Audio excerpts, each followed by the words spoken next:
இன்று காலையில் உங்களோடு கூட தேவ வார்த்தை பகிர்ந்து கொள்வது எனக்கு மிகுந்த சந்தோஷம். உங்களுடைய வேதாமத்தில் நீங்கள் என்னோடு கூட சங்கீதம் 37வது அதிகாரத்திற்கு நேராக திருப்புவீர்கள் என்றால் அங்கே 23வது 24வது வசனத்தை நாம் வாசிக்க கேட்கலாம். 37வது அதிகாரம் 23, 24. நல்ல மனுஷனுடைய நடைகள் கர்த்தரால் உறுதிப்படும், அவனுடைய வழியின் மேல் அவர் பிரியமாயிருக்கிறார். அவன் விழுந்தாலும் தள்ளுண்டு போவதில்லை, கர்த்தர் தமது கையினால் அவனை தாங்குகிறார். ஒரு ஆமேன் சொல்லலாமா? அவனுடைய வார்த்தை சொல்லுகின்றது, அவர் தேவன் அவருடைய பிள்ளைகளுடைய நடையை உறுதிப்படுத்துகின்றார், அவருடைய வழிகள் மேல் பிரியமாய் இருக்கின்றார் என்று தேவ வார்த்தை சொல்லுகின்றது. ஆங்கிலத்தில் எனக்கு இந்த வசனம் அதிகம் பிடிக்கும். ஆங்கிலத்தில் தேவ வார்த்தை சொல்லுகின்றது, the Lord directs the steps of the godly. He delights in every detail of their lives. ஆண்டவர் நம்மளுடைய வழிகளை மாத்திரம் நடத்துவது மாத்திரமல்ல, நம்மளுடைய ஒவ்வொரு நாளின் அனுபவங்கள் மேல் தேவன் மிக பிரியமாய் இருக்கின்றார் என்று தேவ வார்த்தை சொல்லுகிறது. He delights in every detail of their lives. உங்களுடைய வாழ்வில் ஒவ்வொரு நாளும் நடக்கின்ற சம்பவங்கள் மேலே, சூழ்நிலைகள் மேலே கூட தேவன் அதிக கரிசனையாக இருக்கின்றார், அதிக பிரியமாகவும் இருக்கின்றார். ஒரு ஆமேன் சொல்லலாங்களா? நான் அடிக்கடி ஜெபிக்கக்கூடிய ஒரு ஜெபம் இருக்கும் என்றால், ஆண்டவரே, நீர் எனக்காக வைத்திருக்கின்ற பாதையில் நான் நடக்க எனக்கு ஞானத்தை தாங்க, நீர் எனக்காக நியமித்திருக்கின்ற அந்த ஸ்தலத்தில், அந்த இடத்தில் தங்கி இருக்கும்படியாக எனக்கு உதவி செய்யுங்கள் என்று நான் அடிக்கடி ஜெபிக்கக்கூடிய ஜெபமாக இருக்கின்றது. நம்முடைய தேவன் காலங்களின் தேவன். அவர் குறிப்பிட்ட நேரத்திலும் காலத்திலும் அவருடைய நோக்கங்களை நிறைவேற்றுகின்றார் என்று வேதாகமத்தில் பல இடங்களில் நாம் பார்க்கின்றோம். தேவ வார்த்தையில் மீண்டும் மீண்டும் பார்க்கக்கூடிய ஒரு வசனம், காலங்கள் நிறைவேறின பொழுது தேவன் இதை செய்தார் என்று நாம் பார்க்கின்றோம். நம்முடைய தேவன் காலங்களின் தேவன் மாத்திரமல்ல, தேவன் தம்முடைய பிள்ளைகளுக்கு பல நேரங்களில் அவர்களுடைய வாழ்க்கையில் தேவன் ஒரு குறிப்பிட்ட இடத்தையும் ஸ்தலத்தையும் தேவன் நியமித்து வைத்திருக்கின்றார். ஒவ்வொரு காலகட்டத்திற்கும் நம்முடைய வாழ்க்கையில் தேவன் உறவுகளை நியமித்து வைத்திருக்கின்றார், இடங்களை நியமித்து வைத்திருக்கின்றார். தேவனுடைய பிள்ளைகள் தேவன் நமக்கு குறித்து வைத்திருக்கின்ற இடத்தில் இருக்கும் பொழுது தேவன் நம்மை அந்த இடத்தில் ஆசீர்வதிக்கின்ற தேவனாய் இருக்கின்றார். இதுதான் நம்மளுடைய ஆவிக்குரிய வாழ்க்கையில் கூட தேவனோடு கூட நடக்கும் பொழுது நாம் கற்றுக்கொள்ள வேண்டிய ஒரு மிக முக்கியமான ஒரு ஆவிக்குரிய சத்தியம் என்று நான் சொல்லுவேன். ஆண்டவர் நமக்காக நியமித்திருக்கின்ற இடம் எது, அந்த இடத்தில் நாம் தங்கி இருப்போம் என்றால் தேவன் நம்மை அந்த இடத்தில் நம்மை ஆசீர்வதிக்கின்ற தேவனாய் இருக்கின்றார். உங்கள் ஒவ்வொருவருக்கும், இந்த ஆராதனைக்கு வந்திருக்கின்ற ஒவ்வொருவருக்கும், நீங்கள் இப்பொழுது இருக்கின்ற காலகட்டத்தில் தேவன் உங்களுக்காக ஒரு இடத்தை தேவன் நியமித்திருக்கின்றார். அந்த இடத்தில் நீங்கள் உறுதியாக உண்மையாக தங்கி இருப்பீர்கள் என்றால் தேவன் அந்த இடத்தில் உங்களை தேடியே அவருடைய ஆசீர்வாதத்தை அனுப்ப வல்லவராய் இருக்கின்றார். இதுதான் நம்மளுடைய ஆவிக்குரிய வாழ்க்கையில நாம் கற்றுக்கொள்ளக்கூடிய ஒரு சத்தியம். அடிக்கடி ஆண்டவரிடத்தில், ஆண்டவரே, நீர் என்னை இருக்க வேண்டாத இடத்தில் நான் இருக்க விரும்பலை, அனுமதிக்காத இடத்திற்கு நான் போக விரும்பலை. நீர் எனக்காக எந்த இடத்தை நியமித்து வைத்திருக்கின்றீரோ அந்த இடத்தில் நான் இருக்க விரும்புகிறேன் என்று தேவ பிள்ளைகள் ஜெபிப்பது அவசியம். இதுதான் ஆண்டவருடைய வார்த்தையில் நம்ம வாசித்த வசனம். அதுதான், தேவன் நம்மை நடத்த வல்லவராக இருக்கின்றார். எவ்வளோ பேர் அதை விசுவாசிக்கிறீங்க? தேவன் நம்மளுடைய பாதைகளை, நம்மளுடைய நடைகளை தேவன் நடத்த வல்லவராக இருக்கின்றார். எங்கே நடக்கணும், எங்கே நடக்கக்கூடாது, எதை செய்யணும், எதை செய்யக்கூடாது என்று தேவன் ஒவ்வொரு பிள்ளைக்கும் தேவன் அந்த அருமையான வழிநடத்தலை தர வல்லவராக இருக்கிறார். பல நேரத்தில் நாம் அதை கேட்டு பெற்றுக்கொள்வதில்லை, பல நேரத்தில் நாம் காது கொடுத்து அதற்கு செவி கொடுப்பதில்லை. ஆனால் ஆண்டவர் எப்பொழுதும் நம்மை நடத்துகின்ற தேவனாய் இருக்கின்றார். நமக்கு எல்லாருக்கும் வெளிப்படுத்துதல் இருக்கின்ற அந்த வசனம் 3ஆம் அதிகாரம் 7வது வசனத்தில் ஆண்டவரை குறித்து, இயேசுவை குறித்து சொல்லப்படுகிறது. தாவீதின் திறவுகோல் உடையவர் அவர், ஒருவரும் பூட்டக்கூடாதபடிக்கு திறக்கிறவரும், ஒருவரும் பூட்டக்கூடாதபடி அவர் திறக்கின்றவருமாயிருக்கின்றார். ஒருவரும் திறக்கக்கூடாதபடிக்கு பூட்டுகிறவருமாய் இருக்கிறவர் சொல்லுகிறதாவது, ஒருவரும் திறக்கக்கூடாத விதத்தில் அவர் பூட்டுகின்றவராய் இருக்கின்றார் என்று இயேசுவை குறித்து அங்கே சொல்லப்படுகின்றது. நமக்கு எல்லாருக்கும் அந்த வசனம் ரொம்ப பிடிக்கும். அதுவும் முக்கியமாக ஆண்டவர் நமக்கு ஒரு வாசலை திறப்பார் என்றால் எல்லாருக்கும் ஆசை தான். ஆண்டவர் எனக்கு ஒரு கதவு திறக்கணும், ஆண்டவர் எனக்கு ஒரு புதிய வாய்ப்பை தரணும், ஒருவரும் பூட்டக்கூடாத மாதிரி ஆண்டவர் எனக்கு ஒரு கதவை திறக்கணும் என்று எல்லாரும் விசுவாசத்துடன் எதிர்பார்க்கின்றோம். ஆனால் அந்த இரண்டாவது பகுதி அந்த வசனத்தில் நமக்கு பிடிக்காது.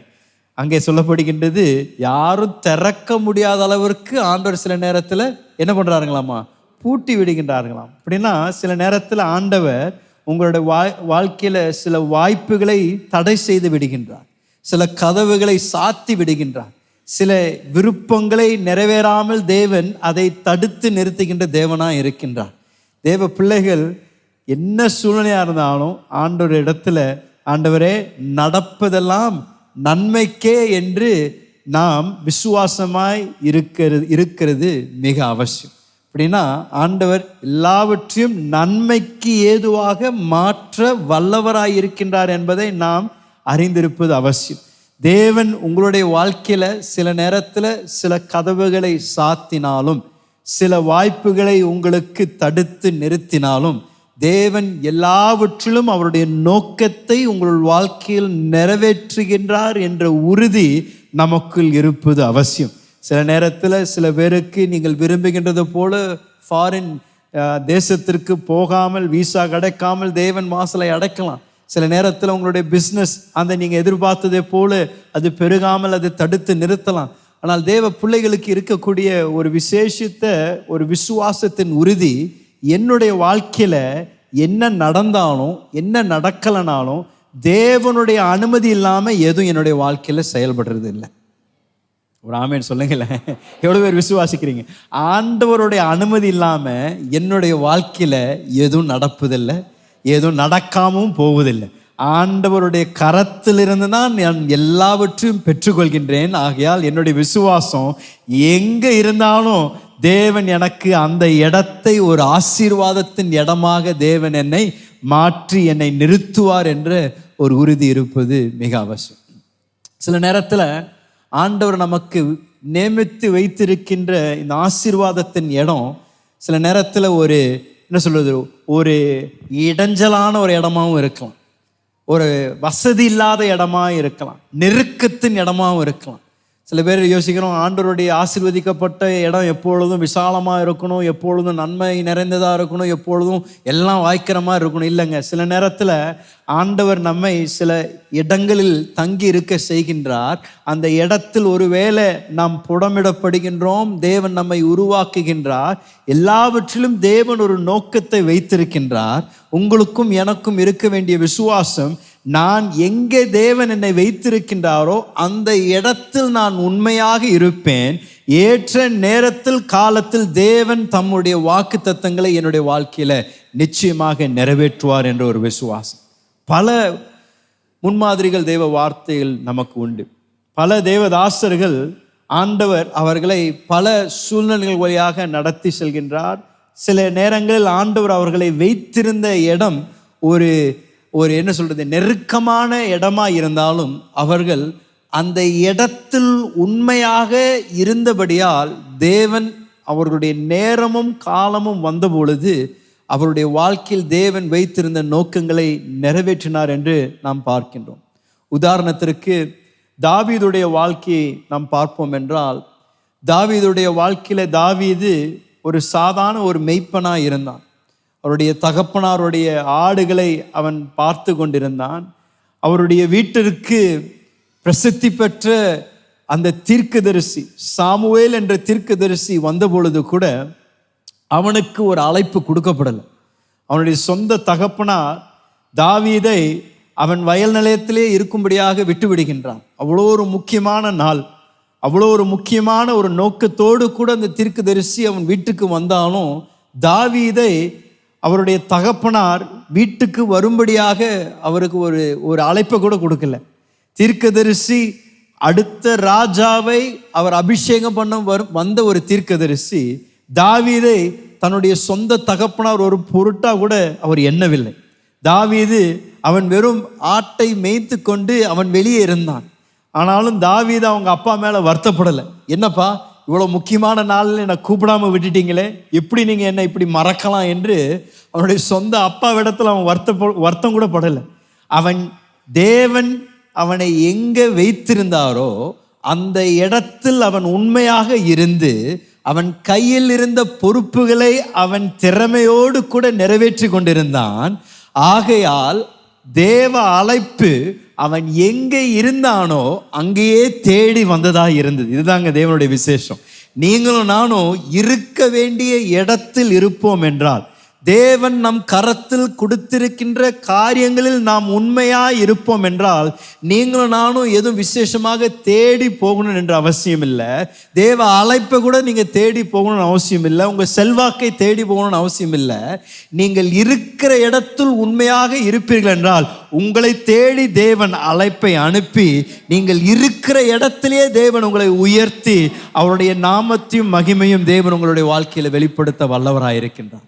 சில நேரத்தில் நாம அந்த ஆசீர்வதிக்கப்பட்ட இடம், ரொம்ப பிரமாதமான இடம், கனம் நிறைந்த இடம், எல்லாருக்கும் முன்பதாக பெயர் புகழ் பெற்ற இடம் என்று யோசிக்கிறோம். இல்லைங்க, சில நேரத்தில் ஆசீர்வதிக்கப்பட்ட இடம் எல்லாராலும் மறக்கப்பட்ட இடமா இருக்கலாம், எல்லாராலும் புறக்கணிக்கப்பட்ட ஒரு இடமா இருக்கலாம், ஒரு அவமானத்தின் இடமுமா இருக்கலாம். ஆனால் அந்த இடத்துல விசுவாசத்தோட தேவன் இந்த காரியத்தை என்னுடைய வாழ்க்கையில அனுமதிச்சிருக்கின்றார், ஆகையால் நான் உண்மையாக இருப்பேன் என்று தீர்மானத்தோடு நீங்கள் இருப்பீர்கள் என்றால் அந்த இடத்தை தேடியே தேவன் கனத்தை அனுப்பி விடுவார். அந்த இடத்தை தேடியே தேவன் உங்களுக்கு ஒரு மாற்றத்தை தர வல்லவராயிருக்கின்றார். அதான் தாவீதோட வாழ்க்கையில நடந்தது. அவ்வளவு பெரிய தீர்க்கதரிசி வந்து வாட்ட சாட்டமாக இருந்த எல்லா சகோதரர்களை பார்த்து அவருக்கு விருப்பம் இருந்தது. தீர்க்கதரிசி சாமுவேல் ஒருத்தனை அபிஷேகம் பண்ணுவதற்கு ரெடியா இருந்தாலும், ஆனால் ஆண்டவனை தடுத்து நிறுத்தி, நான் வந்து வெளிப்புறமா நான் பார்ப்பதில்லை, நான் இருதயத்தை பார்க்கிறேன் என்று ஆண்டவர் சாமுவேலை தடுத்து நிறுத்தி அந்த முழு குடும்பமே தாவீது வீட்டிற்கு வரும் வரைக்கும் சாமுவேல் உட்கார கூட மாட்டேன்ட்டாராம். அப்படின்னா ஆண்டவர் எவ்வளவு அழகாக தாவீதை குடும்பத்திற்கு மத்தியில கனப்படுத்தினார். யோசிச்சு பாருங்களேன், தாவீதை அன்றைக்கு சாமுவேல் எல்லாத்திற்கும் முன்பதாக அபிஷேகம் பண்ணினான். நீதான் இஸ்ரவேல் தேசத்திற்கு அடுத்த ராஜா என்று அபிஷேகம் பண்ண பின்பதாகும் அடுத்த நாள் தாவீது என்ன பண்றாருங்க, திருப்பியும் ஆடு மேய்க்க தான் போறாரு. அவரு அடுத்த நாள் பெட்டியை அடுக்கி, சரிப்பா போயிட்டு வரேன்னு சொல்லி பிரிண்டிங் பிரஸ்ல போய் அடிங்க, எனக்கு ஒரு கார்டு அடிங்க, தாவீது வருங்கால ராஜா, இஸ்ரவேலின் ராஜா என்று ஒரு பிரிண்டிங் கார்டு அடிச்சு, ஒரு கார்டு விசிட்டிங் கார்டு அடிச்சு எல்லாருக்கும் போய் டிஸ்ட்ரிபியூட் பண்ணி எனக்காக ஜெபிங்க, நான் வரக்கூடிய ராஜான்னு அவர் சொல்லலைங்க. என்ன பண்ணாருங்க, திருப்பியும் போய் ஆடு மேய்க்க தான் போனார். தாவீதுடைய அப்பா ஒரு விசேஷித்த ஒரு அப்பா நான் நினைக்கிறேன். ஏன்னா எப்பொழுது ஒரு அப்பா மகனை ஒரு தீர்க்கதரிசி தெரிந்து கொண்டு எல்லாருக்கும் முன்பதாக அபிஷேகம் பண்ணியிருந்தாங்கன்னா, சாதாரணமாக அப்பா அம்மா என்ன பண்ணுவோம், ஐயோ நீ ரொம்ப ரொம்ப விசேஷம்ப்பா, நீ திரும்பி போயிடாத வெளியே, இங்கே இரு, உன்னை நல்ல சாப்பாடு போட்டு உன்னை கவனிக்கிறோம், உன்னை ராஜாவாக புஷ்டி ஆகணும், நீ ஒல்லியாக வேற இருக்கிற, நீ இங்கே வெளியெல்லாம் போகாது, இங்கே உட்காருன்னு சொல்லி தாவீதுடைய அப்பா உட்கார வைக்கல. அவர் என்ன பண்ணாருங்க, தாவீது என்ன பண்ணாருங்க, அவர் நீ பாப்பா, இந்தா வடை, தோசை, இட்லி, சட்னி, சாம்பார் இதெல்லாம் கட்டி எடுத்துட்டு உங்கள் அண்ணன்மாரை போய் பாரு, அவங்கெல்லாம் யுத்த களத்தில் இருக்கிறாங்க, அவங்களுக்கு நீ என்ன பண்ணுற, டிஃபனை கொண்டு போய் அவங்களுக்கு கொடுன்னு சொல்லி ராஜாவாக அபிஷேகம் பண்ணப்பட்ட தாவீதை என்ன பண்ணுறாருங்க, சும்மா ஒரு டீ பாய் மாதிரி அனுப்பி விடுறாரு. தாவீது கூட அங்கே அன்னைக்கு அப்பாவோட சண்டை போட்டுக்கலாம், என்னப்பா என்ன நினச்சிட்டு இருக்கிறீங்க, அன்னைக்கு ஞாபகம் இல்லையா நடந்தது, என்ன ராஜாவாக அபிஷேகம் பண்ணாங்க, நீங்கள் என்னடானா எங்கள் கையில் டிஃபனை கொடுத்து போட்டு போய் எடுத்துகிட்டு போய் அங்கே கொடுன்னு சொல்கிறீங்க, என்ன நினச்சிட்டிங்கன்னு அவர் ஒன்றும் சொல்லலை. என்ன பண்ணுறாருங்க, எடுத்துகிட்டு போய் அவர் கையில் கொடுத்திருந்த பொறுப்புகளை அவர் நிறைவேற்றி கொண்டிருந்த பொழுது, அந்த யுத்த களத்திற்கு அவருக்கு போகும் பொழுது இஸ்ரவேலில் இருந்த எல்லா பராக்கிரமசாலிகளும் அங்கே ஒன்றாக சேர்ந்திருந்தாங்க. கோலியாத்துடைய சத்தம் கேட்ட பொழுது எல்லாரும் நடுங்கி கொண்டிருந்த பொழுது தாவீது அங்கே போய், யாருடா இவன் இஸ்ரவேலின் தேவனை இப்படியாக பேசி கொண்டிருக்கின்றான் என்று துணிச்சலோடு கூட அந்த இடத்துல போய் தேவனுடைய நாமத்தை மகிமைப்படுத்தும்படியாக அந்த ராட்சதரை கீழே விழுக்கும்படியாக தேவன் தாவீதை பயன்படுத்தினார். என்ன அற்புதமான ஒரு காரியம்! எப்படி நடந்ததுங்க? தாவீது எந்த இடத்தில் தேவன் அவனை வைத்திருந்தாரோ அந்த இடத்தில் உண்மையாக இருந்தபடியால் படிப்படியாக தேவன் அவனுடைய வாழ்க்கையில அவருடைய நோக்கங்களை நிறைவேற்றினார் என்று நாம் பார்க்கிறோம். இன்றைக்கு நீங்க சோர்ந்து போயிடாதீங்க. நீங்கள் இருக்கின்ற இடம் ஒருவேளை ஒரு மறக்கப்பட்ட ஒரு இடம் போல காணப்படலாம், ஒரு நெருக்கத்தின் இடத்தை போல காணப்படலாம், ஒரு அவமானத்தின் இடத்தை போல காணப்படலாம். ஆனால் உங்களை அழைத்த தேவன் உங்களை மறக்கவில்லை. உங்களை தேவன் ஆயத்தப்படுத்தி கொண்டிருக்கின்றார்.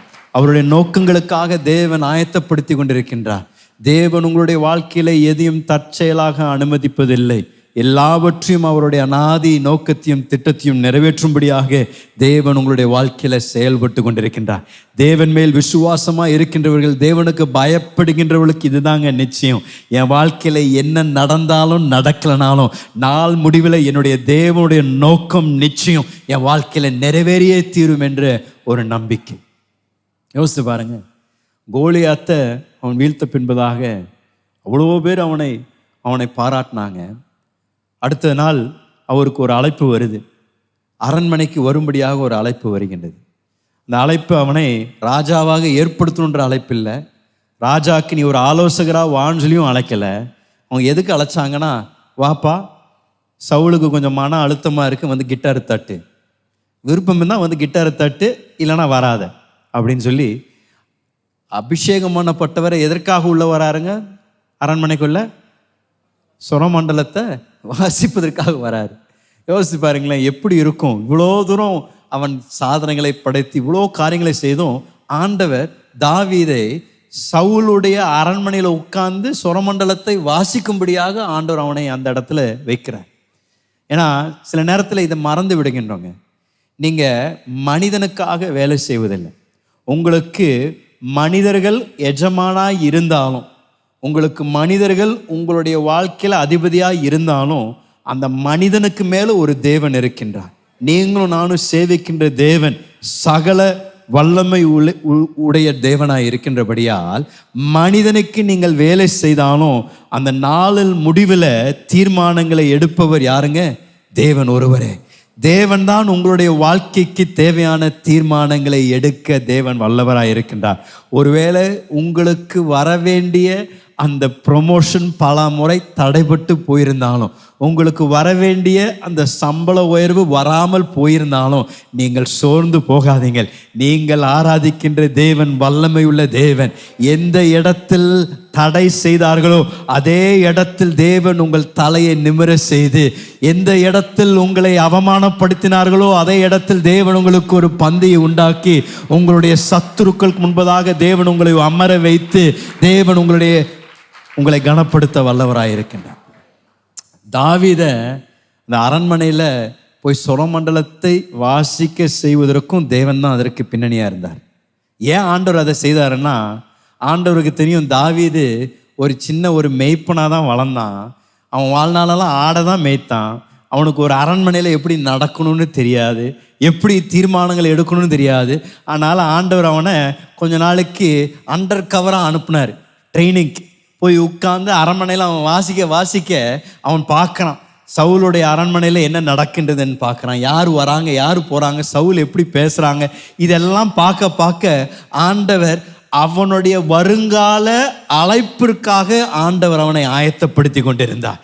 தேவன் அவனை ஒரு ராஜாவாக ஏற்படுத்துவதற்காக அரண்மனையில் உட்கார வச்சு அரண்மனையில் என்ன நடந்து கொண்டிருக்கின்றது என்று அவன் பார்த்திருக்கின்ற நேரத்திலேயே ஆண்டவர் அவனுக்கு பயிற்சியை கொடுத்து, ஒரு நாள் வரப்போகுது, நீ அந்த சிங்காசனத்தை உட்கார போற, ஆனால் நீ இப்போ உட்கார்ந்து சுரமண்டலத்தை ஒழுங்கா வாசிட்டு இருக்கிற நேரத்திலே உனக்கு நான் பயிற்சி கொடுத்து வரப்போகின்ற நாளில் உன்னை இந்த தேசத்திற்கு ராஜாவாக நான் நியமிக்க போறேன். ஆகையால் நீ இப்பொழுது இருக்கிற இடத்தில் உண்மையா இரு, நான் உன்னை ஆசீர்வதிப்பேன். இன்றைக்கு தேவ வார்த்தை உங்களை நோக்கி வருகின்றது. இருக்கிற இடத்தில் தேவன் உங்களை எங்க வைத்திருக்கின்றாரோ அங்கே உண்மையா இருங்க. ஒருவேளை நீங்கள் எதிர்பார்க்கின்ற காரியங்கள் நடக்கலைன்னா கூட, உங்களை தவறா நடத்தினா கூட, உங்களுக்கு வர வேண்டியது வராம போனா கூட ஆண்டவர் உங்களை அந்த இடத்துல இருக்கும்படியாக அனுமதி கொடுத்திருந்தாருன்னா நீங்க அங்க தைரியமா இருங்க. ஆண்டவர் உங்களுக்காக எல்லாவற்றையும் நேர்த்தியாக செய்து முடிக்க வல்லவராய் இருக்கின்றார். எலியாவுடைய வாழ்க்கையில கூட எலியா ஆகாபு ராஜாவிடத்தில் போய் பகிரங்கமா அவர் சொல்றாரு, என்னுடைய வார்த்தை அல்லாமல் இந்த தேசத்தில் மழை பெய்யாது என்று சொன்ன பின்பதாக 1 ராஜாக்கள் 17ஆம் அதிகாரத்தில் அவன் அரண்மனையிலிருந்து வெளியே வந்த உடனே ஆண்டவருடைய வார்த்தை எலியாவை நோக்கி வருகின்றது. வாசிங்களேன் அந்த வசனம். 1 ராஜாக்கள் 17ஆம் அதிகாரம் 2வது வசனத்திலிருந்து வாசிங்களேன். பின்பு கர்த்தருடைய வார்த்தை அவனுக்கு உண்டாயிற்று. அவர், நீ இவ்விடத்தை விட்டு கீழ்த்திசையை நோக்கி போய் யோர்தானுக்கு நேராய் இருக்கிற கேரித் ஆற்றண்டையிலே ஒளிந்து இடத்திலிருந்து கீழ்த்திசை நோக்கி போய், ஆங்கிலத்துல go to the east. அப்படின்னா ஆண்டவர் திசையை கூட தெளிவா சொல்றாரு. எந்த திசையில நீ போகணும்பா என்றதை தெளிவா சொல்லி அந்த ஆற்றோரம் போய் படிங்க. யோர்தானுக்கு நேராய் இருக்கிற கேரித் ஆற்றண்டையில் ஒளித்து கொண்டிரு. சரியான அட்ரஸை கொடுத்து ஆண்டவர் சொல்றாரு, அங்க போய் ஒளிந்துரு. அந்த ஆற்றின் தண்ணீரை குடிப்பாய். அந்த ஆற்றின் தண்ணீரை குடி. அங்கே உன்னை போஷிக்க காகங்களுக்கு கட்டளையிடுவேன் என்றார். அங்கே உன்னை போஷிக்க காகங்களுக்கு நான் கட்டளையிடுவேன் என்று ஆண்டவர் சொல்றார். வாசிங்க, அடுத்த வசனம் வாசிங்க. அவன் போய் கர்த்தருடைய வார்த்தையின்படியே கர்த்தருடைய வார்த்தையின்படியே, எல்லாரும் சொல்லுங்க, கர்த்தருடைய வார்த்தையின்படியே. இது ஒவ்வொரு தேவ பிள்ளைக்கும் இது உங்களுடைய வாழ்க்கையின் அனுபவமா இருக்கும். கர்த்தரின் வார்த்தையின்படியே என்னுடைய வாழ்க்கையில நான் இதை செய்து கொண்டிருக்கின்றேன். ஆண்டவருடைய வார்த்தைக்கு நான் கீழ்ப்படிந்து நான் இந்த இடத்தில் இருக்கின்றேன். எலியா தான் சொன்னார், கர்த்தரின் வார்த்தையின்படியே. வாசிங்க. யோர்தானுக்கு நேராய் இருக்கிற கேரித் ஆற்றண்டையிலே தங்கி இருந்தான். காகங்கள் அவனுக்கு விடியற் காலத்தில் அப்பமும் இறைச்சியும் சாயங்காலத்தில் அப்பமும் இறைச்சியும் கொண்டு வந்தது. தாகத்திற்கு அந்த ஆற்றின் தண்ணீரை குடித்தான். ஒரு ஆமேன் சொல்லலாங்களா? ஸ்விக்கி டெலிவரி கண்டுபிடிக்கிறதுக்கு முன்பதாகவே ஆண்டவர் காகம் டெலிவரியை எலியாக்கு அனுப்பிவிட்டார். எலியா அவர் இருக்க வேண்டிய இடத்துல இருந்திருந்தாருன்னா போதும், அவரை தேடி என்ன வருதுங்க? காலையில் இறைச்சியும் வருது, அப்பமும் வருது, சாயங்காலமும் அப்பமும் இறைச்சியும். எப்படி உங்கள் ஸ்விக்கிக்கு நீங்கள் ஆர்டர் போட்ட உடனே எந்த அட்ரஸுக்கு நீங்கள் சொன்னீங்களோ அங்கே தான் வருவானே போல, ஆண்டவர் உங்களை எங்கே இருக்க சொன்னாரோ அங்கே இருந்தீங்கன்னா உங்களை தேடி ஆண்டவர் காகங்களை அனுப்பி உங்களை அந்த இடத்தில் போஷித்து அவருடைய அற்புதங்களை காண செய்ய தேவன் வல்லவராய் இருக்கின்றார். காகம் இருக்கிற எல்லா பறவைகளோட திருட்டு பறவை அதுதான் நான் நினைக்கிறேன். திருடும் எல்லா இடத்துலையும். எங்கிருந்து இந்த அப்பத்தை பிடிச்சிட்டு வந்ததுன்னு தெரியல. ஆகாபுடைய மேஜையிலிருந்தே தூக்கிட்டு வந்திருந்தாலும் நான் ஆச்சரியப்பட மாட்டேன் ஆண்டவர். ஆனால் எலியாக்கு ஃபர்ஸ்ட் கிளாஸ் ஃபுட்டை ஒவ்வொரு நாளும் காலையிலையும் ராத்திரிலையும் ஆசை தீர அவருக்கு வேணுங்கிறத நல்லா சாப்பிட வைத்து அந்த நல்ல ஆற்றோட உட்காந்து சில்லுன்னு தண்ணி. தேசமே பஞ்சத்தில் இருக்குது, ஆனால் இவருக்கு மாத்திரம் ஆண்டவர் என்ன பண்ணுறாருங்க? டைரக்ட் டெலிவரி கொடுக்குறாரு. எந்த குறையும் இல்லாமல் நல்லா சாப்பிட்டு நல்ல தண்ணி குடித்து நல்ல இளைப்பாறும்படியாக தேவன் அந்த இடத்தில் எலியாவை ஆசீர்வதிக்கின்றார். இதுதாங்க ஆசீர்வதிக்கப்பட்ட இடத்தின் மேன்மை. பலர் உங்களை சுற்றி இருக்கின்றவர்கள் பஞ்சத்தில் இருந்தாலும் நீங்கள் தேவன் உங்களுக்காக நியமித்த இடத்தில் இருப்பீர்கள் என்றால் உங்களை தேடி தேவன் போஷாப்பை அனுப்புவார். உங்களை தேடி தேவன் ஆசீர்வாதங்களை அனுப்புவார். உங்களை தேடி தேவன் உங்களுக்கு தேவையான எல்லா தேவைகளை சந்திப்பார். அந்த இடத்தில் மற்றவர்கள்லாம் கஷ்டப்பட்டு இருப்பாங்க, ஆனால் நீங்க தேவனுக்கு கீழ்ப்படிந்து இருக்க வேண்டிய இடத்தில் இருக்கின்றபடியா அந்த இடத்தில் தேவன் உங்களை ஆசீர்வதிக்க வல்லவராய் இருக்கின்றார். ஆமென். ஆனாலும் ஆண்டவர் நம்மை நடத்துகின்ற தேவனாய் இருக்கின்றார். இஸ்ரவேல் ஜனங்களுக்கு அந்த மேக ஸ்தம்பம் அது நகர ஆரம்பித்த உடனே எல்லாருக்கும் தெரியும், பொட்டியை அடக்கணும், டென்ட்டை மூடணும், உடனே ஓடணும். ஏன்னா இந்த மேக ஸ்தம்பம் நகர ஆரம்பித்த உடனே எல்லாரும் அதை பின்பற்றணும். ஆண்டவர் அவர்களுக்கு அதான் கற்றுக் கொடுத்தார். என்னுடைய மேக ஸ்தம்பத்தை நீ கவனிச்சுக்கிட்டே இரு. அது நகர்ந்ததுன்னா நீயும் நகரு, அது நின்றுச்சுன்னா நீயும் நெல்லு. இதுதான் தேவ பிள்ளைகளும் பண்ணணும். நாம் ஆண்டவருடைய அந்த வழிநடத்தல் மேல் நம்முடைய கண்கள் எப்பொழுதும் அது ஆவலாக காத்து கொண்டு இருக்கும். ஏன்னா சில நேரத்தில் ஆண்டவர் இருன்னு சொல்லுவார், சில நேரத்தில் போன்னு சொல்லுவார். இருக்க இருக்க வேண்டிய நேரத்தில் இருக்காம போயிட்டோம்னா பிரச்சனை, போக வேண்டிய நேரத்தில் போகாம போயிட்டோம்னாலும் பிரச்சனை. பக்கத்தில் தொட்டு சொல்லுங்க, மேக ஸ்தம்பம் எங்க இருக்குன்னு உங்களுக்கு தெரியுமா? அண்ணாந்து பாருங்களேன். இதுக்கு தான் நம்ம அண்ணாந்து பார்க்கணும். நான் சங்கீதக்காரன் சொல்றான், எனக்கு ஒத்தாசை வருகின்ற பர்வதத்தை நோக்கி நான் பார்க்கின்றேன். அப்படின்னா ஆண்டவர் இடத்துல தான் நம்ம ஒவ்வொருத்தரையும் வழி நடத்துவதற்காக நாம் தேடணும் அவசியமா. ஏன்னா எலியா யோசித்து பாருங்களேன், ஆண்டவர் அழகாக அவனுக்கு போஷாப்பை தந்து தேசமே பஞ்சத்தில் இருக்கு, இவருக்கு மாத்திரம் நல்ல ஐஸ் தண்ணியும் நல்ல காலையிலையும் ராத்திரியும் சாப்பாடு கொடுக்குறாரு. ஆனால் ஒரு நாளைக்கு என்னாச்சுன்னா தண்ணி நின்றுச்சு. என்னாச்சுங்க? தண்ணி நின்றுச்சு. ஐஸ் தண்ணி வரல. இந்த வந்துட்டு இருந்த காகம் வரல. அவர் எதிர்பார்த்துட்டு இருந்த அந்த போஷாப்பு வரல. என்ன ஆகுதுன்னா ஆண்டோடைய வார்த்தை சொல்லுகின்றது, ஆண்டவர் மீண்டும் எலியாவிடத்துல பேசி என்ன சொல்றாருன்னா, 8வது வசனம் வாசிங்களேன். அப்பொழுது கர்த்தருடைய வார்த்தை அவனுக்கு உண்டாயிற்று. அவர், நீ எழுந்து சீதோனுக்கு அடுத்த சாரிபாத் ஊருக்கு போய் அங்கே தங்கியிரு. உன்னை பராமரிக்கும்படி அங்கே இருக்கிற ஒரு விதவைக்கு கட்டளையிட்டேன் என்றார். உன்னை பராமரிக்கும்படி அங்கே இருக்கின்ற ஒரு விதவைக்கு என்ன பண்ணாருங்களாம்? கட்டளையிட்டேன் என்று ஆண்டவர் சொல்றார். அப்படின்னா நீங்களும் நானும் ஆண்டவர் நடத்துகின்ற அந்த பாதையில நடக்க ஆரம்பித்தோம்னா, உங்களை கவனிக்கும்படியாக ஆண்டவர் பலரை கட்டளையிட்டு உங்களுக்கென்றே அவர்கள் வந்து உங்களை பராமரிக்கவும் உங்களை உபசரிக்கவும் தேவன் பலரை அனுப்புவார். நீங்களும் நானும் அவருடைய சத்தத்திற்கும் அவருடைய வழிநடத்துதலுக்கும் நாம் கீழ்ப்படிந்து செவி கொடுத்தோம் என்றால் நிச்சயம் அற்புதங்களை காண்போம். தேவனுடைய அசாதாரணமான தேவனுடைய அந்த போஷாப்பை நம்முடைய வாழ்க்கையில நாம் கட்டாயம் அனுபவிப்போம். இந்த சாரபேத் என்ற ஒரு இடம் ஒரு சாதாரணமான இடம் இல்லை. ஆங்கிலத்தில் அதோடைய அர்த்தம் என்னன்னா, it is a place of purification through fire. அப்படின்னா அக்கினியின் மூலமாக சுத்திகரிக்கப்படுகின்ற இடம் தான் இந்த சாரபேத். அப்படின்னா ஆண்டவர் எலியாவை வரப்போகின்ற ஊழியத்திற்காக ஆண்டவர் அவரை புடமிட்டு கொண்டிருந்தார். அவரை ஆண்டவர் உருவாக்கி கொண்டிருந்தார். எலியா ஆண்டவர் சொல்லுகின்ற இடத்திற்கு சொன்ன நேரத்திற்கு போகாம போயிட்டார்னா ஆண்டவர் அவரை பயன்படுத்தாமல் போயிருப்பார். அவர் ஒரு தீர்க்கதரிசியாக இல்லாமல் போயிருப்பார். ஆனால் அவர் தேவனுடைய வழிநடத்தலுக்கு செவி கொடுத்தபடியா தேவன் எப்போ போன்னு சொன்னாரோ அவர் போனாரு, எப்போ இருன்னு சொன்னாலும் இருந்தாரு. ஆகையால் தேவன் அவரை ஒரு தேசத்திற்கு ஒரு தீர்க்கதரிசியாக தேவன் அவரை நிறுத்தி வைத்தார். நீங்களும் நானும் நம்முடைய வாழ்க்கையில இதுதாங்க வாஞ்சிக்கணும். ஆண்டவரே, நீர் எனக்காக வைத்திருக்கின்ற இடத்துல நான் இருக்கும்படியாக எனக்கு ஞானத்தை தாங்க, கிருபையை தாங்க. நீங்க என்ன நடத்துகின்ற பாதையில நடக்க எனக்கு ஞானத்தை தாங்க ஆண்டவரே. உம்முடைய சத்தத்திற்கு என்னுடைய காது செவி கொடுத்து அந்த சத்தத்தை அறிந்து அதன்படி எனக்கு நடக்க எனக்கு உதவி செய்யுங்க. எல்லாருக்கும் இருக்கக்கூடிய கேள்வி, பாஸ்டர் எப்படி எனக்கு தெரியும் ஒரு ஆசீர்வதிக்கப்பட்ட இடம் என்று எப்படி நான் அறிந்து கொள்வேன் என்று நீங்கள் யோசிக்கலாம். ஆனால் இன்று காலை உங்களோடு கூட ஒரு ஆசீர்வதிக்கப்பட்ட இடத்திற்கு 3 அடையாளங்களை நான் உங்களுக்கு முன்பதாக வைக்க விரும்புகின்றேன். தேவ பிள்ளைகள், நீங்கள் இருக்கின்ற இடம் ஒரு ஆசீர்வதிக்கப்பட்ட இடமா என்று அறிந்து கொள்வதற்கு 3 அடையாளங்கள். முதல் அடையாளம், தேவ வார்த்தையில் நாம் பார்க்கக்கூடிய ஒரு மிக முக்கியமான சத்தியம். தேவன் நம்மை ஒரு இடத்தில் இருக்க செய்வார் என்றால் அவர் தருகின்ற விலையேற பெற்ற ஒரு வெகுமதி சமாதானம். தேவன் தம்முடைய பிள்ளைகளுக்கு தரக்கூடிய இந்த விலையேற பெற்ற வெகுமதி சமாதானம். இயேசு தான் யோவான் 14 அதிகாரத்தில் 27 வசனத்தில் ஆண்டவர் சொல்றாரு, சமாதானத்தை உங்களுக்கு நான் வைத்து போகிறேன். வாசிங்க. சமாதானத்தை உங்களுக்கு வைத்து போகிறேன், என்னுடைய சமாதானத்தையே உங்களுக்கு கொடுக்கிறேன்.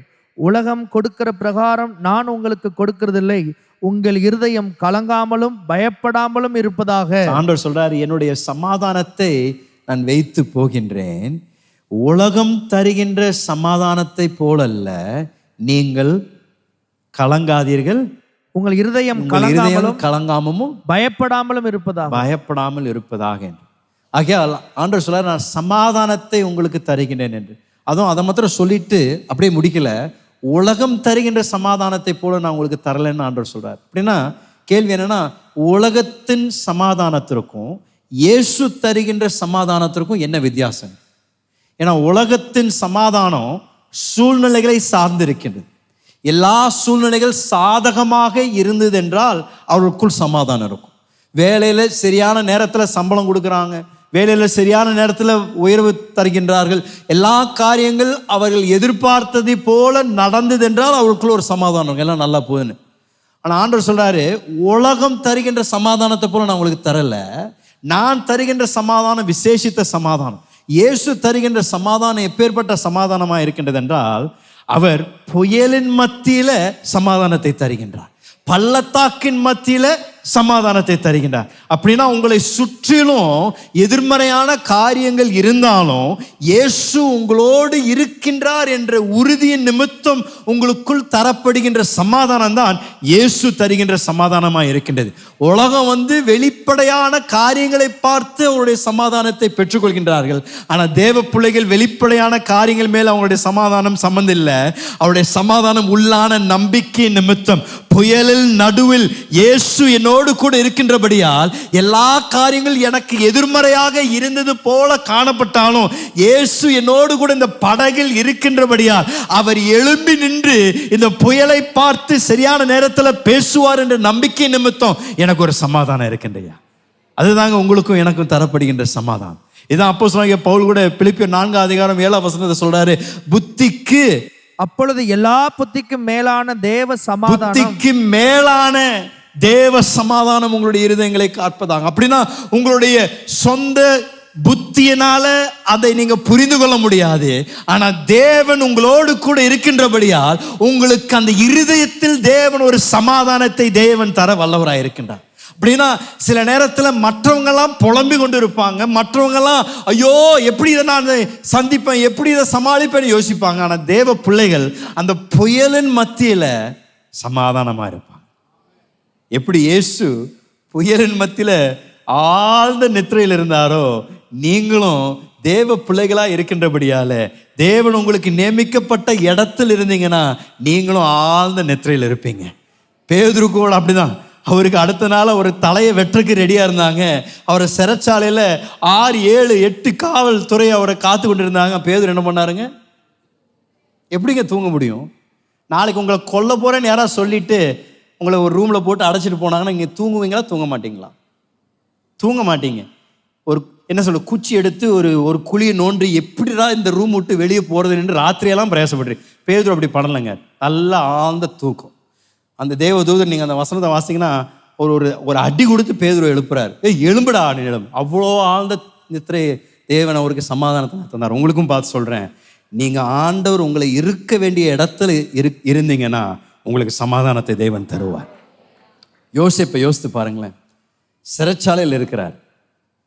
சிறைச்சாலையில் இருந்தாலும் ஆண்டவர் அவருக்காக நியமித்த இடத்தில் இருந்தபடியால் அவர் செய்து கொண்டிருந்த எல்லா காரியங்களும் அவர் உத்தரவாதத்தோடு செய்து கொண்டிருந்தார்.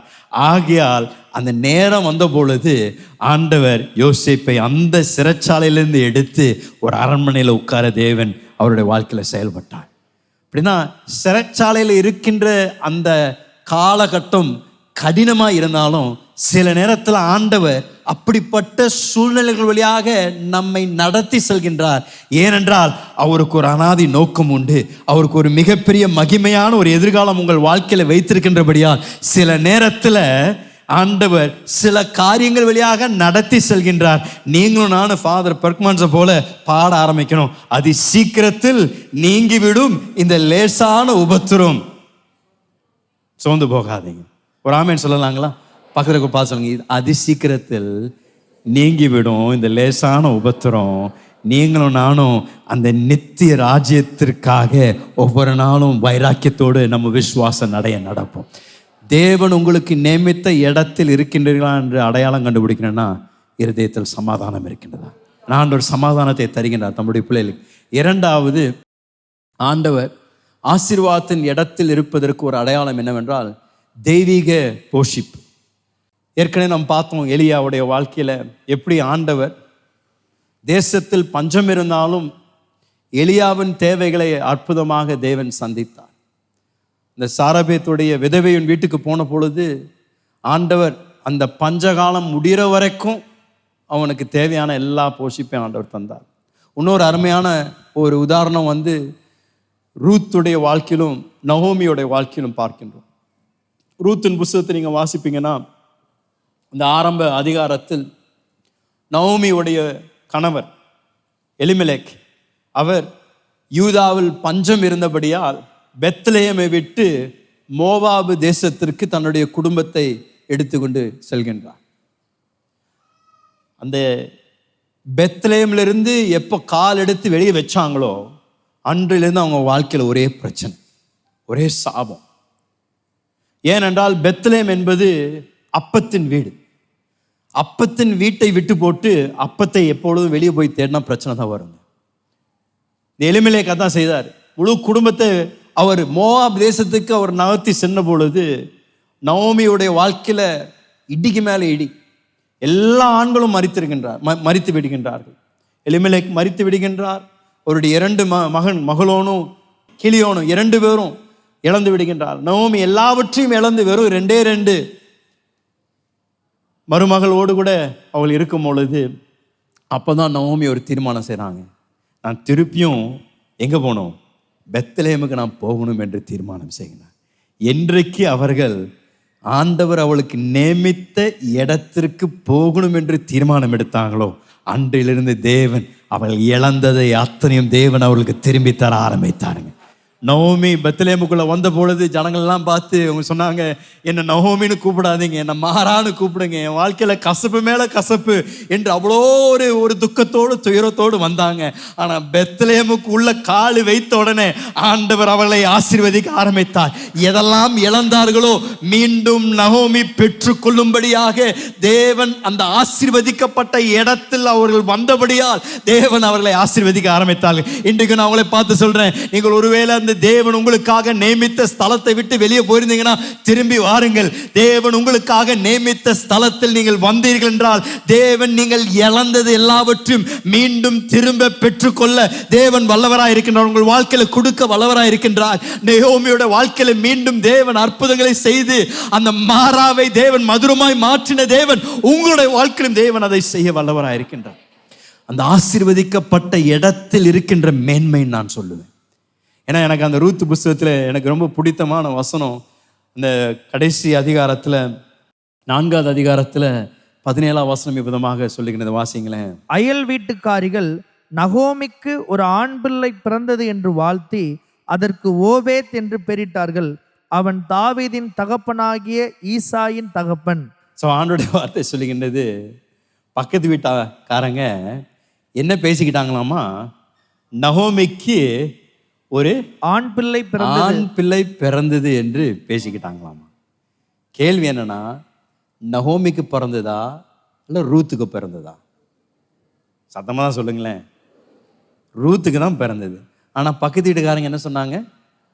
நகோமிக்கு ஒரு ஆண்குள்ள பிறந்ததுன்னு சொல்றாங்க.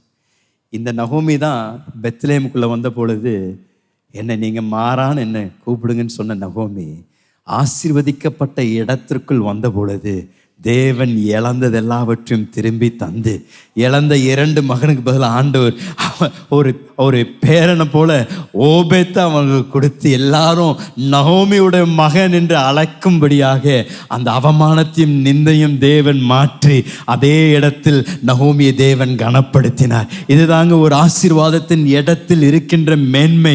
இன்று காலையில் நீங்களும் பெத்தேலில் உட்கார்ந்து கொண்டிருக்கின்றீர்கள். பெத்தேல் என்பது தேவனுடைய வீடு. இது ஒரு ஆசீர்வதிக்கப்பட்ட ஒரு இடம். இந்த இடத்தில் நீங்கள் அமர்ந்து கொண்டிருக்கும் பொழுது தேவன் உங்களோடு கூட இடைப்படுகின்ற ஒரு இடமா இருக்கின்றது. நான் எவ்வளவோ சாட்சிகளை கேட்டுட்டேன் நம்மளுடைய சபையில குறித்து.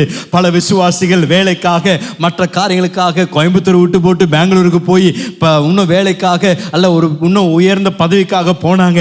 போய் கொஞ்ச நாள் கழிச்சு ஐயோ இது வேண்டான்னு சொல்லி திரும்பி வந்து எங்களுக்கு வேலை உயர்வு இல்லைனாலும் பரவாயில்ல, சம்பளம் உயர்வு இல்லைனாலும் பரவாயில்ல, எங்களுக்கு தேவன் குறித்து வைத்திருக்கின்ற இந்த ஆசீர்வாதத்தின் வீட்டில் நாங்கள் இருக்க விரும்புகிறோம் என்று எங்கே திரும்பி வந்தார்களோ அந்த இடத்தில் தேவன் அவர்களை ஆசீர்வதித்து அவர்கள் எதிர்பார்த்ததை காட்டிலும் தேவன் அவர்களை கனப்படுத்தி இன்றைக்கு அவர்கள் இன்னும் ஆசீர்வாதமாக இருக்கின்றார்கள். நான் இன்றைக்கு அதான் பார்த்து சொல்றேன், ஒரு தேவ பிள்ளை இந்த சத்தியத்தை அறிந்து கொண்டோம்னா அந்த ஆசீர்வதிக்கப்பட்ட இடத்தில் இருக்க நாம் பழகிவிட்டோம் என்றால் நீங்கள் அந்த இடத்தில் தேவன் அவருடைய தயவை பெருக செய்வார். அந்த இடத்தில் உங்களை உயர்த்துவார். ஒருவேளை அவங்க சொல்லுவாங்க கோயம்புத்தூர்ல அவ்வளோ வேலை கிடைக்காதுங்க, நீங்க பெங்களூர் போகணுங்க, சென்னை சென்னை போகணுங்க, ஹைதராபாத் போகணுங்க, இங்கே போகணுன்னு. ஆனால் நீங்கள் சொல்லலாம், இல்லைங்க, தேவன் என்னை இந்த இடத்தில் என்னை இருக்கும்படியாக இந்த இடத்தில் என்னை ஆசீர்வதித்து வைத்திருக்கின்றார் என்று சொல்ல ஆரம்பிக்கும் பொழுது, நீங்கள் ஹைதராபாத்தில் போய் வேலை எடுத்து செய்வதை காட்டிலும், பெங்களூரில் போய் வேலை எடுத்து செய்வதை காட்டிலும், இருக்கிற கோயம்புத்தூர் பட்டணத்திலே தேவன் உங்களை ஆசீர்வதித்து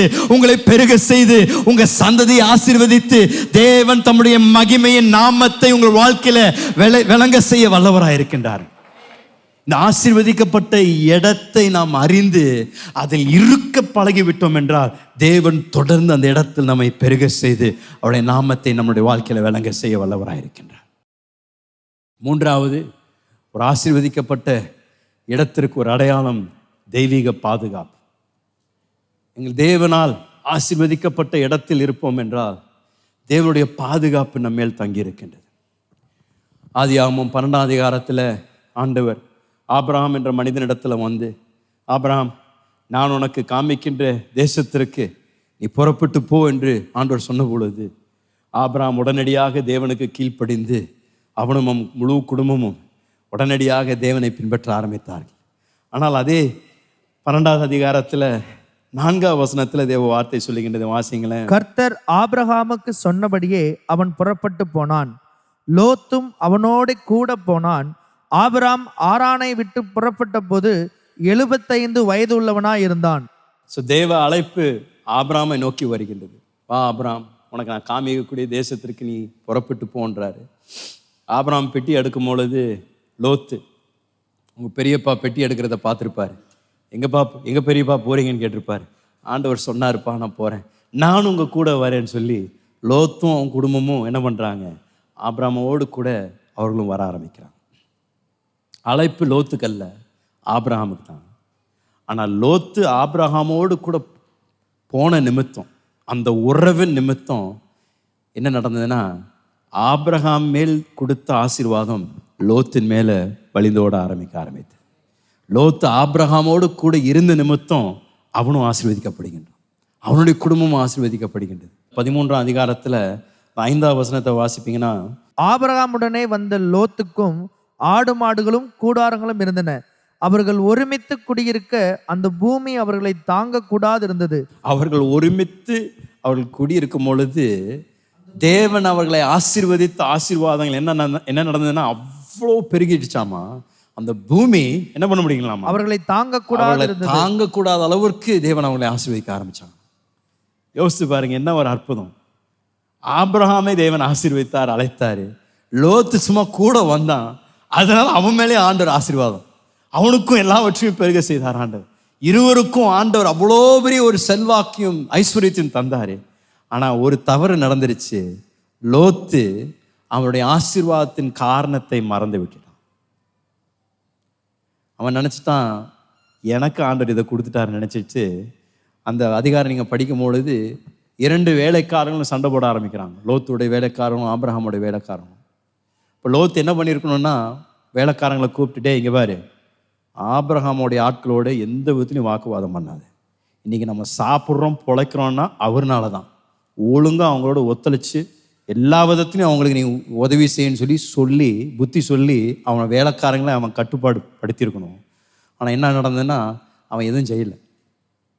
பிரச்சனை அவ்வளோ முத்தின பிறகு ஆபிரகாம் சொல்கிறாரு, இங்கே பாரு, நம்ம 2 பேர் இருக்குன்னா பிரச்சனை தான் வரும், நீ உனக்கு ஒரு இடத்த தேடிக்கோ, நான் நீ எதை எடுக்கிறியோ அதுக்கு நான் அப்பாற்பட்டு நான் எடுத்துக்கிறேன்றாரு. அங்கேயும் லோத்து என்ன பண்ணியிருக்குன்னா, பெரியப்பா உங்கள் விட்டு நான் போக மாட்டேன், ரூத்தை போல சொல்லியிருக்கணும், உங்களுடைய தேவன் என்னுடைய தேவன், நீங்கள் எங்கே போகிறீங்களோ நான் அங்கேயே இருப்பேன், ஏன்னா நான் ஒரு ரகசியத்தை கண்டுபிடிச்சிட்டேன், உங்களோடு இருக்கும் பொழுது என் வாழ்க்கை ஆசீர்வாதமாக இருக்குது அப்படின்னு சொல்ல வேண்டியவன் என்ன பண்ணிட்டான்னா, அந்த அதிகாரத்தில் கண்ணை ஏறெடுத்து பார்த்து அவனுக்கு பிரியமான இடத்தை அவன் தெரிந்து கொண்டு ஆபிரகாம் விட்டு பிரிந்து அவன் போயிடணும். ஆபிரகாம் விட்டு அவன் பிரிந்து போன உடனடியாக அடுத்த அதிகாரத்திலே என்ன நடக்குதுன்னா, ராஜாக்கள் யுத்தம் செய்யும்படியாக அவர்கள் திட்டம் செய்யும் பொழுது யாரை அவர்கள் பிடித்து கடத்தி செல்றாங்க? லோத்து. அடுத்த அதிகாரத்திலே லோத்து அவனும் அவனுக்கு உண்டான எல்லாவற்றையும் கடத்தி எடுத்துக்கொண்டு போகிறாங்க. ஏங்க, அந்த ராஜாக்கள் ஏன் ஆபிரகாமை அவங்க கடத்தி செல்லலை? ஏன் ஆபிரகாமையும் அவங்க வந்து எடுத்துருக்கணும்ல, லோத்து எடுத்தவங்க ஆபிரகாம் எடுக்கணும்ல. ஏன்னா ஆபிரகாம் மேலே தேவனுடைய பாதுகாப்பு இருந்தது. ஆனால் லோத்து என்னைக்கு அங்கேருந்து வெளியே போனானோ அந்த பாதுகாப்பை இழந்துட்டான் உடனடியாக. அந்த அதிகாரத்தில் நீங்கள் வாசிக்கும் பொழுது ஆபிரகாம் தான் போய் லோத்தை போய் காப்பாற்றி மீட்டுக்கொள்கிறாரு, திரும்பி எல்லாவற்றையும் மீட்டுக்கொள்கிறாரு. அப்போவாது புத்தி வரணும்ல, அப்போவாது லோத்து சொல்லிக்கணும், பெரியப்பா பெரிய தப்பு பண்ணிட்டேன், நான் திரும்பி உங்கள் பக்கமே வந்து உட்காந்துக்கிறேன், அதுதான் பாதுகாப்புன்னு சொல்ல வேண்டியவன் சோதோம் பக்கம் போய் அவனுடைய கூடாரத்தை விரித்து அவனுடைய முடிவு ஒரு பரிதாபமான முடிவாய் மாறுகின்றது. ஆனால் ஆபிரகாம் மேல் தேவனுடைய ஆசீர்வாதமும் அவன் தெரிந்து கொள்ளப்பட்ட இடத்தில் இருந்தபடியால் தேவ பாதுகாப்பு அவன் மேல் இருந்தது.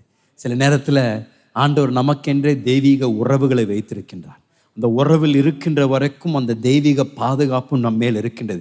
நாம் நம்முடைய ஆசீர்வாதத்தின் ஊற்றும் காரணம் நம்ம அறிந்து கொள்வது அவசியம். சில நேரத்தில் தேவன் நம்மை சிலரோடு கூட இணைத்து வைப்பதற்கு காரணம் அவர்கள் மூலமாக தேவன் நம்மை ஆசீர்வதிக்க ஒரு சித்தம் கொண்டிருக்கின்றார். இந்த ரகசியத்தை நாம் அறிந்து கொண்டோம் என்றால் நாம் இந்த ஆசீர்வாதத்தின் இடத்தை விட்டு நகராமல், ஆண்டவரே நீங்கள் எங்கே என்னை வைத்திருக்கின்றீர்களோ அந்த இடத்தில் நான் உண்மையாக இருக்கிறேன் என்று தீர்மானம் பண்ணீங்கன்னா ஆண்டவர் உங்களை அந்த இடத்தில் உயர்த்தி அவருடைய நாமத்தை உங்கள் வாழ்க்கையில் மகிமைப்படுத்த வல்லவராயிருக்கின்றார். தேவன் ஒரு பெரிய நோக்கத்தை வைத்திருக்கிறார் ஒவ்வொருடைய வாழ்க்கைக்கும்.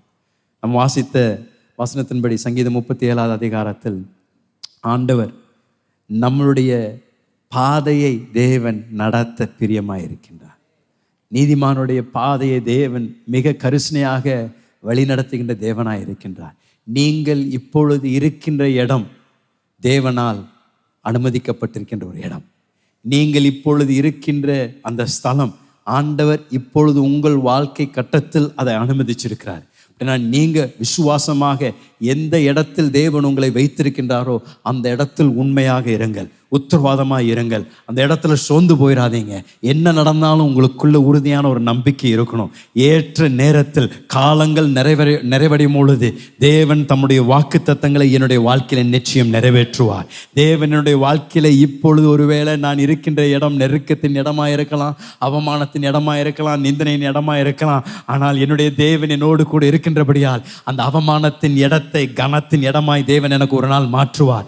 எந்த இடத்தில் நான் நிந்தையை சந்திக்கின்ற அதே இடத்தில் என்னுடைய தலையை உயர்த்தி தேவன் அவருடைய நாமத்தை கனப்படுத்த வல்லவராய் இருக்கின்றார். ஆகையால் என்னை வைத்திருக்கின்ற இடத்தில் தாவீதை போல நான் உண்மையாக இருப்பேன். ஏனால் தேவன் அவருடைய நோக்கங்களுக்காக என்னை ஆயத்தப்படுத்தி கொண்டிருக்கின்றார் என்று அந்த உறுதி நமக்குள் இருந்ததுன்னா, ஐயா உங்களை பார்த்து சொல்றேன், ஆண்டவர் நிச்சயம் உங்கள் வாழ்க்கையில அற்புதங்களை செய்து நீங்கள் எதிர்பாராத விதங்களில் தேவன் உங்களை நடத்த வல்லவராய் இருக்கின்றார்.